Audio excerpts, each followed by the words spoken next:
Meet కార్యక్రమంలో deputy CM Pawan Kalyan పాల్గొన్నారు. Kadapa municipal high స్కూల్లో జరిగిన పేరెంట్ టీచర్ సమావేశంలో పాల్గొన్న ఆయన విద్యార్థుల తల్లిదండ్రులు ఉపాధ్యాయులతో ముఖాముఖి నిర్వహించారు. ఈ కార్యక్రమంలో విద్యార్థి ప్రోగ్రెస్ పై ప్రత్యేకంగా ఉపాధ్యాయులను అడిగి తెలుసుకున్నారు డిప్యూటీ సీఎం పవన్ కళ్యాణ్. ఈ రోజు మీకు నేను ఏం చెప్పాలి ఇవన్నీ ఒకటి అనుకుంటే నేను ఒకటే నిర్ణయం తీసుకున్నాను. నేను మీతో పంచుకోవడానికి వచ్చాను. నా భావం చాలా గొప్ప నేల. ఒక మొల్ల రామాయణం, ఒక అన్నమయ్య, మొల్ల, వేమన, పుట్టపర్తి నారాయణాచార్యులు గారు, ఒక చంద్ర పుల్లారెడ్డి గారు, ఒక తరిమేల నాగిరెడ్డి గారు, బళ్ళారి రాఘవ, కేవీ రెడ్డి గారు, ఉయ్యాలవాడ నరసింహారెడ్డి గారు, గారిచెర్ల హరిసర్వోత్తమరావు గారు, ఇలాంటి మహానుభావులు ఎంతో మంది రాయలసీమ నేల నుంచి వచ్చారు. అలాంటి నేలకి తిరిగి పునర్వైభవం రావాలి. రాయలసీమ అంటే అభివృద్ధికి వెనకబాటు కాదు, అవకాశాలకి ముందుండి నడిచే ప్రాంతం అనేది మనందరికీ అనిపించుకోవాలి. ఇందాక మేడం మాధవరెడ్డి గారు చెప్తా ఉంటే నీటి సప్లై సమస్య ఉంది, మాకు ఇక్కడ ఇబ్బందిగా ఉంది అంటే, నరేగా ఫండ్స్ ముందుగా నీటికి చాలా తీవ్రమైన సమస్య కాబట్టి ముందుగా మేడం అడిగిన దానికి నేను సమాధానం చెప్తా ఉన్నాను. జాతీయ ఉపాధి హామీ కిందకు వచ్చే నరేగా ఫండ్స్ కూడా గవర్నమెంట్ ఆఫ్ ఇండియా కేవలం పట్టణాల్లో కాదు, గ్రామాల్లోనే దీన్ని నిర్దేశించబడింది. వాటి వరకే పరిమితం చేయాలి. పట్టణాలకు వచ్చేటప్పటికి అమృత్ స్కీమ్ కింద బలమైన అవకాశాలు ఉన్నాయి. ఖచ్చితంగా దాన్ని పరిశీలిస్తాం. అలాగే మీరు చెప్తున్నప్పుడు ఇద్దరు ముఖ్యమంత్రులు వచ్చారు ఇక్కడి నుంచి, ముఖ్యంగా వైఎస్ఆర్ కడప జిల్లా నుంచి. ఎవరు ఎక్కడి నుంచి వచ్చారని కాదు కానీ ఎంత చేసుకున్నారనేది ముఖ్యం. ఎందుకంటే దేశాన్ని అంతా ఒకలా చూడాలి, రాష్ట్రాన్ని అంతా ఒకేలా చూడాలి. మీ దృష్టికి, మేడం దృష్టికి తీసుకొస్తుంది. ఉదాహరణకి 2014-19 సమయంలో నేను ఉద్దానం సమస్యను బయటికి తీసుకొస్తే ఆ రోజున గౌరవ ముఖ్యమంత్రి చంద్రబాబు నాయుడు గారు, అప్పుడు ముఖ్యమంత్రి, 61,80,00,000 రూపాయలు ఆ రోజున చేసి ఆ ఉద్దానం ప్రాజెక్ట్ని ముందుకు తీసుకెళ్లారు. అది గత ప్రభుత్వం దాన్ని పూర్తి చేసింది. అలాగే ఇంత కడప నీటి సమస్య ఇంత తీవ్రంగా ఉందనేది నాకు మాధురెడ్డి గారు చెప్పే వరకు నాకు తెలియలేదు. ఎందుకంటే ముఖ్యమంత్రులు ఇద్దరు వచ్చారు కాబట్టి అసలు ఇక్కడ సమస్యలన్నీ తీరిపోయి ఉంటాయని నేను అనుకుంటే నాకు అర్థమైంది ఏంటంటే ఇక సమస్యలు తీరలేదు, ఇంకా చాలా బలంగా నీటి ఇంకా ఇబ్బందిగా ఉంది అనడానికి. ఉదాహరణకి మొన్న మేము క్యాబినెట్లో 45,63,00,000 రూపాయలు మేము పులివెందులకు సంబంధించి డ్రింకింగ్ వాటర్ సప్లై ప్రాజెక్టుకి డబ్బులు ఇవ్వడం జరిగింది. అలాగే డ్రింకింగ్ వాటర్ సప్లై కర్నూలుకు కూడా 36,56,00,000 ఇవ్వడం జరిగింది.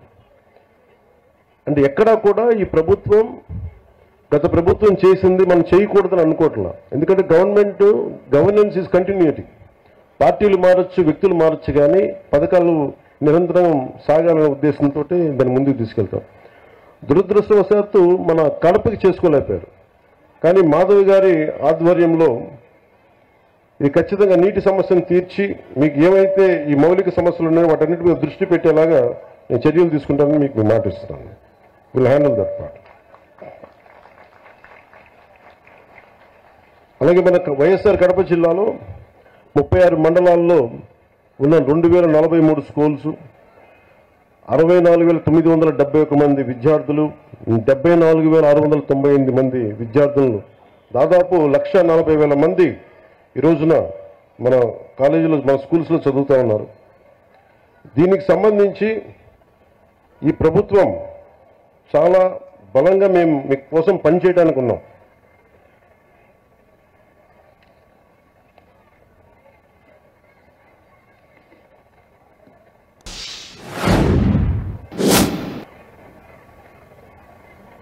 ఒక దేశం ఎంత అభివృద్ధిలో ఉంది అంటానికి హ్యూమన్ డెవలప్మెంట్ ఇండెక్స్ అని మనం ఉంటుంది. దాంట్లో ముఖ్యంగా వచ్చేది హెల్త్ ఒకటి, వాటర్, శానిటేషన్, ఎంత పౌష్టికాహారం ఉంది, క్యాలరీ ఇంటేక్, లిటరసీ, ఎడ్యుకేషన్, ముఖ్యంగా ప్రైమరీ, సెకండరీ, ఇవన్నీ ఎలా చెప్తామని.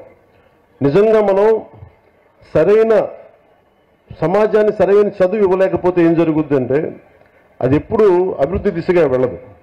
అందుకని ఈ డెవలప్మెంట్ ఇండెక్స్ని బేస్ చేసుకొని ఏ ప్రభుత్వం కానీ ఏ దేశమైనా దీనికి ముందుకెళ్తుంది. అలాగే అందుకనే ఈ ప్రభుత్వం నారా చంద్రబాబు నాయుడు గారి దీంట్లో ఉన్న ఈ ప్రభుత్వం మీ భవిష్యత్తు కోసం చాలా బలంగా పనిచేస్తూ ఉన్నాం. దాంట్లో నాకు 3 అంశాలు మన అధికారులు, మన కలెక్టర్ గారు, ఎస్పీ గారు ప్రత్యేకించి చెప్పారు. ఒకటి, విద్యార్థుల భద్రత.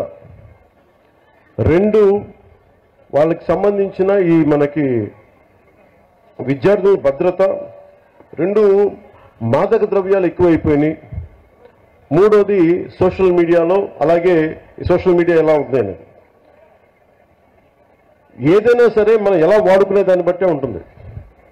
ప్రభుత్వాలు కానీ, గత ప్రభుత్వాలు కానీ ఎవరైనా సరే ట్యాబ్లెట్స్ కానీ లేదంటే మనం కూర్చోబెట్టి సోషల్ మీడియాకు సంబంధించి ఐప్యాడ్స్ కానీ ఇచ్చారంటే అది మీ చదువుకు ఉపయోగపడతాయని, కానీ ఇది ఇంకొకలా వాడటానికని కదా. కష్టం, అది నాకు తెలుస్తుంది. కాకపోతే అది ఎంత మీరు నియంత్రించుకుంటారో అందుకు తల్లిదండ్రులు చాలా పాత్ర వహించాలి దీంట్లో.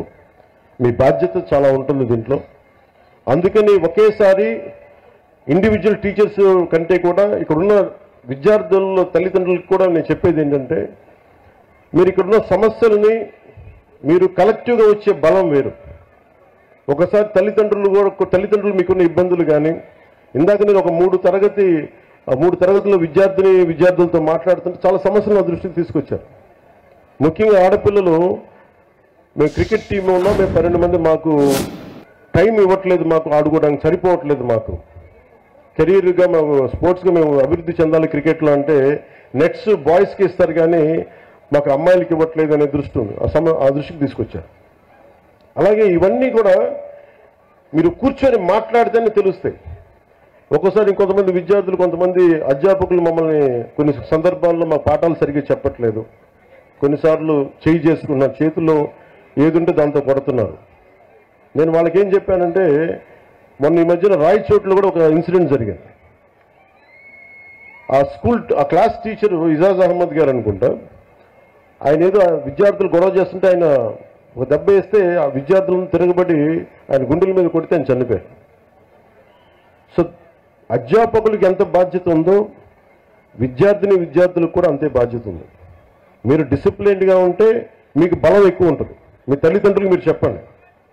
మీ తల్లిదండ్రులు, ఒకళ్ళ అధ్యాపకులు కానీ ఎవరైనా సరే, పెద్దలు, స్కూల్ నడిపే పెద్దలు ఎవరైనా తప్పు చేస్తే మీరు దృష్టికి తీసుకొస్తే ఖచ్చితంగా దాన్ని సరిదిద్దుకుంటారు. దానికంటే ముందుగా మీరు కూడా చాలా బాధ్యతగా ఉండాల్సిన అవసరం ఉంది. అలాగే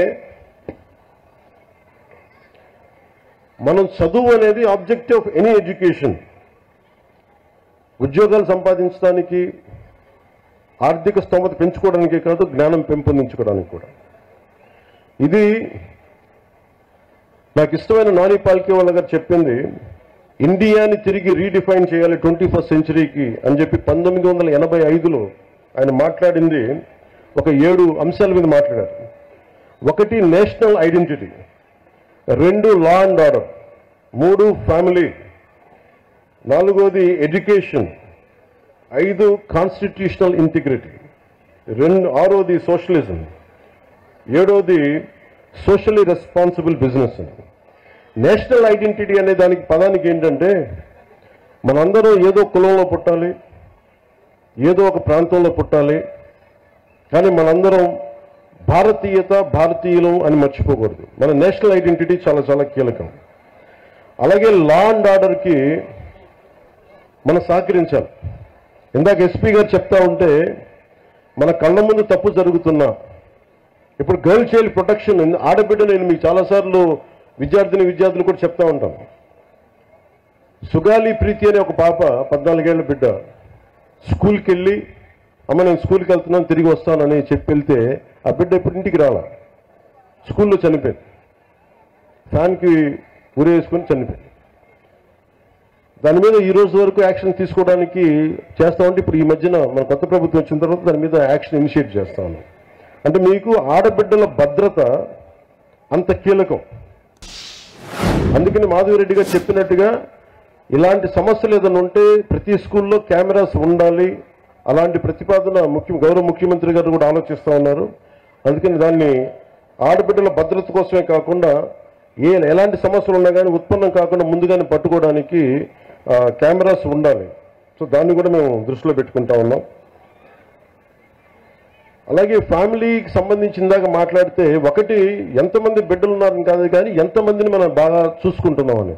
తల్లిదండ్రులు ముఖ్యంగా మీ బిడ్డలు ఏం చేస్తున్నారు, సరిగ్గా ఉంటున్నారా లేదా. నాకు తెలుసు మీకు కష్టాలు ఉంటాయి, మీకు ఇబ్బందులు ఉంటాయి, కానీ వీటన్నిటిని మించి మనం బాధ్యత తీసుకోకపోతే మనం కనీసం ఒక 10 నిమిషాలు మీరు చూసుకోవట్లేదని కాదు కానీ మీరు కొంత సమయం కేటాయించి ఒక దృష్టి పెడితే మీ బిడ్డలు ఎక్కడున్నారు, ఏం చేస్తున్నారు, ఎంత సమయం గడుపుతున్నారు, టాబ్లెట్స్ని సద్వినియోగం చేస్తున్నారా లేదంటే అవసరానికి మించి వాడుతున్నారా, చెప్పిన పర్పస్ కాకుండా దేనికన్నా వాడుతున్నారా, ఇవన్నీ కూడా మీ దృష్టిలో ఉంటే ఇంట్లోనే కొంత కరెక్ట్ చేయాల్సిన అవసరం ఉంది. తర్వాత స్కూల్స్. అలాగే మీకు లా అండ్ ఆర్డర్లో సంబంధించి మీరు ముఖ్యంగా బిడ్డలు గుర్తుపెట్టుకోవాల్సింది చిన్నపిల్లలకి వాళ్ళు క్లీన్ స్లేట్, ఏమి రాయని ఒక వైట్ పేపర్ లాంటి వాళ్ళు మనం ఏమి రాస్తామో దానికి అదే తయారవుతారు.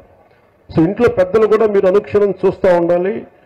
మీరు కేవలం మన వరకే ఆలోచిస్తే, మన కులం మన ప్రాంతం ఇక్కడి దాకా ఆలోచిస్తే పిల్లలు కూడా అదే స్థాయిలో ఉంటారు. మీరు ఇవ్వాల్సింది వేమన లాంటి మహానుభావుడు పుట్టిన నేల ఇది. ఆయన సంస్కారాన్ని కూడా బిడ్డలకి నేర్పించాల్సిన అవసరం ఉంది. అది పాఠాల్లో ఎలాగ ఉన్నాయి, కొంత స్కూల్స్లో మీరు ఇళ్లలో కూడా ఆ విలువలు కొంత పాటించేలా మీరు ముందుకు తీసుకెళ్ళాలని మనస్ఫూర్తిగా కోరుకుంటున్నాను.